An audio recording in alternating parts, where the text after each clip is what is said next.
How did the most powerful empire in Europe collapse so quickly after one man's downfall? Was it inevitable, or was France doomed by its own mistakes? In 1804, Napoleon's France controlled Europe with an iron grip. 20 years later, that same unstoppable force was reduced to rubble. This wasn't just defeat, this was a total collapse. The same burning ambition that built France into a juggernaut became the poison that destroyed it from within. While the world watched Napoleon's final battle at Waterloo, they missed the real story: how a single man's relentless drive first transformed, then obliterated an entire nation's identity. France didn't just lose its emperor, it lost its soul, its economy, and its future, all because greatness without restraint always plants the seeds of its own destruction. Napoleon didn't just fail, he erased 2 decades of French glory in a single afternoon. Let's journey back to the moment when France stood at the pinnacle of European power, and trace exactly how its spectacular rise contained the seeds of its catastrophic fall. The glory of Napoleon's France. Imagine this. It's 1804, and the world is witnessing the rise of an unstoppable force. Napoleon Bonaparte, a man who came from humble beginnings on the island of Corsica, has just crowned himself Emperor of France. Not a king chosen by divine right, but a self-made ruler, a man who seized destiny with his own hands.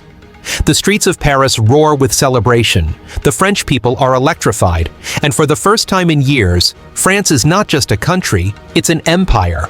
This wasn't just political theater, it was a declaration to the world. France, once drowning in chaos after the Revolution, was now the dominant power of Europe. Under Napoleon, the nation became a juggernaut. The economy stabilized, roads and infrastructure improved, and the Napoleonic Code, his legal system, laid the foundation for modern law, even influencing countries like Germany, Italy, and even parts of America. On the battlefield, France was untouchable. Napoleon's military genius turned ragtag soldiers into a war machine that crushed Europe's greatest armies. Think of it like a modern sports dynasty, like Michael Jordan's Bulls or Real Madrid in their prime, dominating season after season. The French army under Napoleon was an unbeatable force, rewriting the rules of warfare, leaving generals across Europe scrambling to adapt. But power, no matter how absolute, always comes with a price. Beneath the surface, cracks were forming. Napoleon's ambition was boundless, but so was his list of enemies. He wasn't just fighting nations, he was fighting time, resources, and the weight of his own legend. The very success that made France great was setting the stage for its eventual downfall, and that's where the fall begins. Battle of Waterloo. June 18th, 1815. The battlefield of Waterloo is soaked in mud and blood. Cannons thunder, muskets crack like lightning, and the air is thick with smoke. On one side, Napoleon Bonaparte, the man who had once made Europe tremble. On the other, a coalition of forces led by the Duke of Wellington and Prussian General Blücher, determined to end his reign once and for all. Napoleon was no stranger to impossible odds.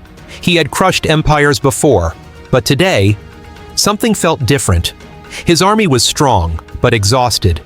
His most trusted marshals hesitated. The battlefield itself, soaked from the night's rain, turned against him. His cavalry charges, once the stuff of legend, were now slowed by the mud, his artillery less effective. And then, the moment of disaster, when he sent his elite Imperial Guard, his last, undefeated force, into battle. They broke. When the Guard retreated, the illusion of Napoleon's invincibility shattered with them. Imagine watching a champion fighter, undefeated for years, finally taking a brutal hit. The crowd gasps, he staggers, and for the first time, doubt creeps in, not just in his opponents, but in his own eyes. That was Napoleon at Waterloo. His aura of dominance, built over a decade, collapsed in a single afternoon. As the French army crumbled, so did Napoleon's empire. He fled to Paris, but France had already given up on him. Days later, he abdicated, again. But this time, there was no escape, no grand comeback. The British sent him to rot on a remote island, St. Helena, thousands of miles away. The man who had once conquered Europe now spent his final years staring at the endless horizon of the Atlantic, knowing he would never return. A nation without a leader. France in 1815 was like a ship without a captain, tossed violently in a storm. Napoleon was gone, exiled to St. Helena, and with him, the force that had held the country together. But what remained? A nation exhausted by war, drained of resources, and utterly uncertain about its future. The man who had given France purpose, who had built an empire, redefined laws, and turned a starving revolution into a superpower, was now just a memory. And without him, the cracks in France's foundation became impossible to ignore. The monarchy returned, but it wasn't a triumphant homecoming. King Louis XVIII was weak, uninspiring, and completely disconnected from the people. He ruled not because France wanted him, but because the victorious European powers, Britain, Prussia, Austria, and Russia, forced him back onto the throne. He was a relic of the past, trying to lead a nation that had already evolved beyond him. It was like trying to reinstall an outdated operating system on a modern machine, clunky, incompatible, and destined to crash. And the people? They were divided. The old royalists wanted revenge on anyone who had supported Napoleon. The Republicans still dreamed of the revolution, and the soldiers, the men who had fought under Napoleon, who had marched from Moscow to Madrid, were left abandoned, jobless, and bitter. Many of them felt betrayed, watching their sacrifices erased, their victories turned to dust. Imagine a championship-winning team, their legendary coach forced into exile, and a clueless owner trying to take control. Chaos, infighting, a loss of identity. That was France after Napoleon. The country had been built on ambition, on movement, on the idea that greatness was always within reach. But now it was stagnant. A nation without a leader, stumbling blindly into an uncertain future. France's economic downfall. France after Napoleon wasn't just lost politically, it was bleeding economically. Imagine a high-flying entrepreneur who built an empire from nothing, revolutionized an industry, dominated the market, only to suddenly go bankrupt, drowning in debt, abandoned by investors, and left to wonder where it all went wrong. That was France. Once the wealthiest and most powerful force in Europe, now scrambling just to survive. Under Napoleon, the French economy had been a war machine. Industry thrived, farms produced at full capacity, and the spoils of conquest kept the treasury filled. Every victory meant more land, more resources, and more gold flowing into France. But war is a dangerous investment. The moment Napoleon fell, the system collapsed. France wasn't gaining new wealth anymore. It was paying for the past. The national debt was staggering. The wars had cost billions, and now, with the monarchy restored, France was forced to compensate aristocrats who had lost land and wealth during the revolution. It was like a company laying off employees, then being forced to pay their salaries retroactively. The money had to come from somewhere, so taxes skyrocketed, hitting the very people who had fought and sacrificed the most. Meanwhile, Britain, which had once feared Napoleon's economic dominance, now crushed France in trade. The British Navy controlled global shipping routes, and without Napoleon's military campaigns protecting French industry, businesses floundered, factories shut down, unemployment soared, soldiers returning from war found no work, no pensions, no future. It was a cruel irony. Under Napoleon, France had been too powerful to fail. Now, it was too broken to rebuild. And with economic ruin came something even more dangerous: desperation. Because when a nation is struggling to survive, it either adapts or collapses. France's military decline. There was a time when the French army was unstoppable, a force that swept across Europe like a wildfire, rewriting the map and humiliating the greatest powers of its time. Under Napoleon, French soldiers weren't just warriors, they were legends. They marched faster, fought harder, and believed they were destined to conquer the world. But after his fall, that same army, the pride of France, became a ghost of its former self. Imagine a champion boxer who once knocked out every opponent in the ring. Now, years later, he's sluggish, hesitant. That was France's military after Napoleon. The days of bold offensives, of daring maneuvers, of generals who shaped history were gone. The French army was no longer feared. It was contained, restricted, and humiliated. After Waterloo, the victorious Allied powers, Britain, Prussia, Austria, and Russia, ensured that France could never threaten Europe again. They imposed strict limits on the size of its military, dismantled its fortifications, and stationed foreign troops on French soil.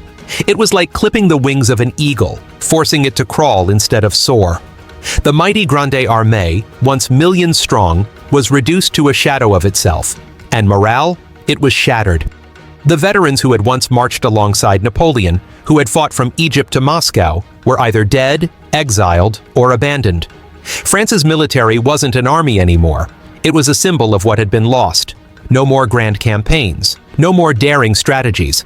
Now, France was on the defensive, struggling to protect what little power it still had. The conquerors had become the conquered, and the world had moved on. The lost identity of France. For years, France had known exactly what it was, a nation of revolutionaries, conquerors, and visionaries. It had overthrown kings, rewritten the laws of Europe, and under Napoleon become an empire that dominated the world. But after his fall, France wasn't just defeated, it was lost. Imagine a prodigy, a young genius who had once been at the top of his game, breaking records, setting new standards. Then, one day, he falls, hard, and suddenly, he isn't feared or admired anymore. People stop talking about him. He fades into irrelevance. That was France. The country that had once dictated the fate of Europe was now just another player on the board. No clear purpose, no grand vision, just a fading echo of past glory. The psychological wound ran deep. The French people had been raised on the idea of greatness, that they were the torchbearers of revolution and power. Napoleon had given them victories, progress, and identity. But now, they were forced to accept defeat, monarchy, and stagnation. It was like waking up from a dream where you ruled the world, only to find yourself trapped in a cage, powerless. Even the culture shifted. The boldness, the ambition, the hunger for greatness, it all dulled.